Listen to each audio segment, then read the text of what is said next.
തൃശ്ശൂരിലെ കാതിക്കുടത്ത് സമരം ചെയ്ത നാട്ടുകാരെ പോലീസ് അടിച്ചൊതുക്കി. കൂടംകുളത്ത് ആണവശാല പ്രവർത്തനം തുടങ്ങാൻ പോകുന്നു.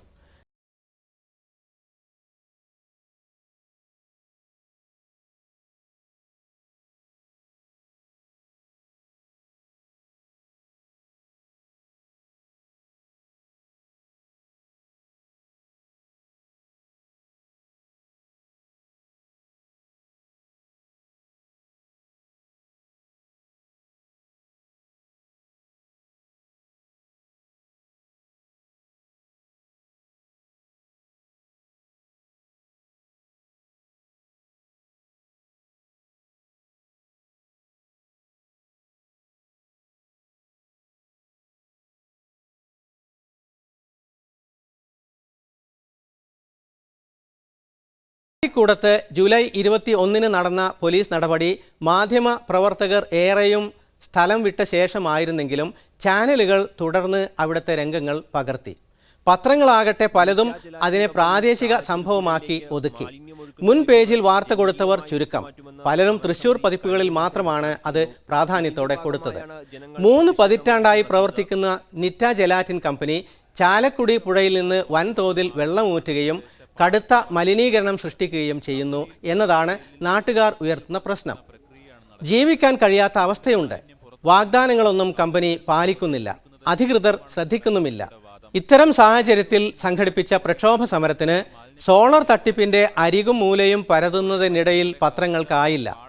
കാതിക്കൂടം സംഭവത്തിന് സ്പെഷ്യൽ എഡിഷൻ ചർച്ചയിലൂടെ അർഹിക്കുന്ന പ്രാധാന്യം നൽകി മീഡിയ വൺ ചാനലുകൾക്കിടയിൽ വേറിട്ട് നിന്നു. അത് മാറ്റി നിർത്തിയാൽ ബ്ലോഗുകളിലും സോഷ്യൽ മീഡിയയിലുമാണ് ഇതിന് അർഹമായ പ്രാധാന്യം ലഭിച്ചത്. കൂടംകുളം പദ്ധതിയാകട്ടെ നാം മുമ്പ് പലതവണ പറഞ്ഞതാണ്. പക്ഷേ കൂടുതൽ പറയേണ്ടി വരുന്നു. വേണ്ടത്ര മുൻകരുതലോ സൂക്ഷ്മതയോ ഇല്ലാതെ ഇടിന്തിക്കര നിവാസികളുടെ ജീവൻ മരണ പോരാട്ടത്തിന് ചെവി കൊടുക്കാതെ മുന്നോട്ട് പോവുകയാണത്. അടുത്തു തന്നെ വൈദ്യുതി ഉൽപ്പാദനം തുടങ്ങുമത്രേ. ഇവിടെയും മാധ്യമങ്ങൾ ജനകീയ പ്രശ്നത്തെ തൊട്ട് തഴുകിയ ശേഷം ഉപേക്ഷിച്ചിരിക്കുകയാണ്. തമിഴ്നാട്ടിലെയും കേരളത്തിലെയും ജനങ്ങളെ ബാധിക്കുന്ന അപകട സാധ്യത നിലനിൽക്കുന്നു. ഇടിന്തക്കര നിവാസികളുടെ ജീവിതം വഴിമുട്ടിയിരിക്കുന്നു. പ്രമുഖ ആണവ വിരുദ്ധ ആക്ടിവിസ്റ്റും കോളമിസ്റ്റുമായ പ്രഫുൽ ബിത്വായി ചൂണ്ടിക്കാട്ടുന്ന ഒരു കാര്യമുണ്ട്. ചൈനയിൽ ഈയിടെ ഒരു യുറേനിയം സമ്പുഷ്ടീകരണശാല സ്ഥാപിക്കുന്നതിനെതിരെ ജനങ്ങൾ ഒരു പ്രകടനം നടത്തി. ഒരു ആണവശാലയ്ക്ക് വേണ്ടിയുള്ളതായിരുന്നു യുറേനിയം പ്രോസസ്സിംഗ് പ്ലാന്റ്. ഒരൊറ്റ പ്രകടനം നടന്നതോടെ ചൈനീസ് സർക്കാർ $600 കോടി ആ ആണവ പദ്ധതി ഉപേക്ഷിച്ചു. ഇവിടെയോ 1989 മുതൽ ഒരു ഗ്രാമം മുഴുവനും കുറെ ശാസ്ത്രജ്ഞന്മാരും ആക്ടിവിസ്റ്റുകളും കൂടംകുളം പദ്ധതിയെ എതിർക്കുന്നു. സമരമുറകൾ പലതായി പയറ്റി. പക്ഷേ സർക്കാർ ഒന്നും ശ്രദ്ധിക്കുന്നില്ല. എന്നിട്ടും നാം കമ്മ്യൂണിസ്റ്റ് സമഗ്രാധിപത്യത്തെ കുറ്റപ്പെടുത്തുന്നു, ജനാധിപത്യത്തിന്റെ മഹത്വത്തെപ്പറ്റി ഊറ്റം കൊള്ളുന്നു. കൂടംകുളം പദ്ധതിയുടെ സുരക്ഷാ പ്രശ്നങ്ങൾ ഗുരുതരമാണ്. അവ അന്വേഷിച്ച് എല്ലാം ഭദ്രമാണെന്ന് ഉറപ്പുവരുത്തി റിപ്പോർട്ട് സമർപ്പിക്കാൻ സുപ്രീം കോടതി കേന്ദ്ര സർക്കാരിനോട് കൽപ്പിച്ചിരുന്നു.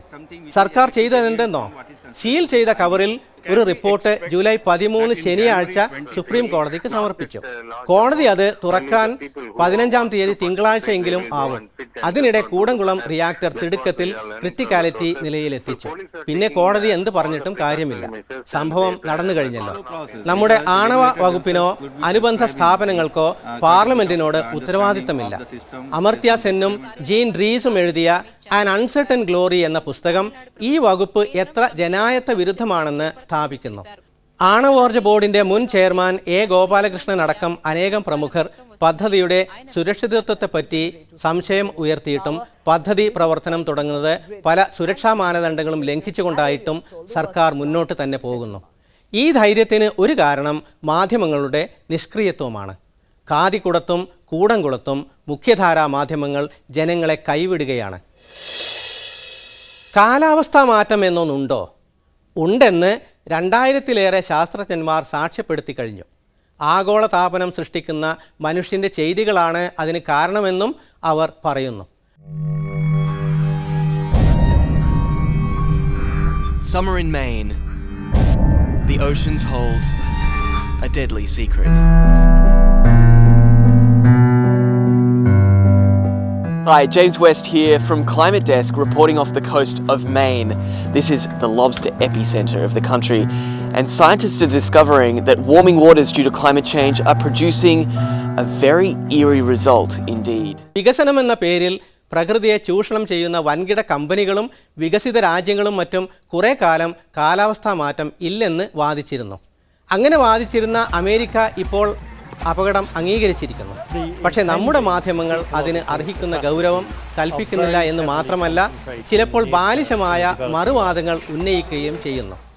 കേരളത്തിൽ ഇപ്പോൾ പെയ്യുന്ന മഴ കാട്ടി ജൂലൈ 22 ദീപിക മുഖപ്രസംഗം പരിസ്ഥിതിവാദത്തെ പരിഹസിക്കുന്നു.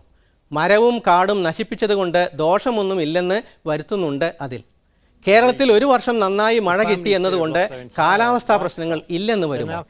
കാലാവസ്ഥാ വിനാശത്തിന്റെ വാർത്തകൾ നിത്യേന എന്നോണം വന്നുകൊണ്ടിരിക്കുന്നുണ്ട്. മീഡിയ സ്കാൻ ഈ ലക്കം ഇവിടെ തീരുന്നു. മുൻ ലക്കങ്ങൾക്ക് media1tv.in സന്ദർശിക്കുക. ഇനി അടുത്തയാഴ്ച. رفعنا راسنا في السماء والجوع ما بقاش بيهمنا أهم حاجة حقنا ونكتب تاريخنا بدمنا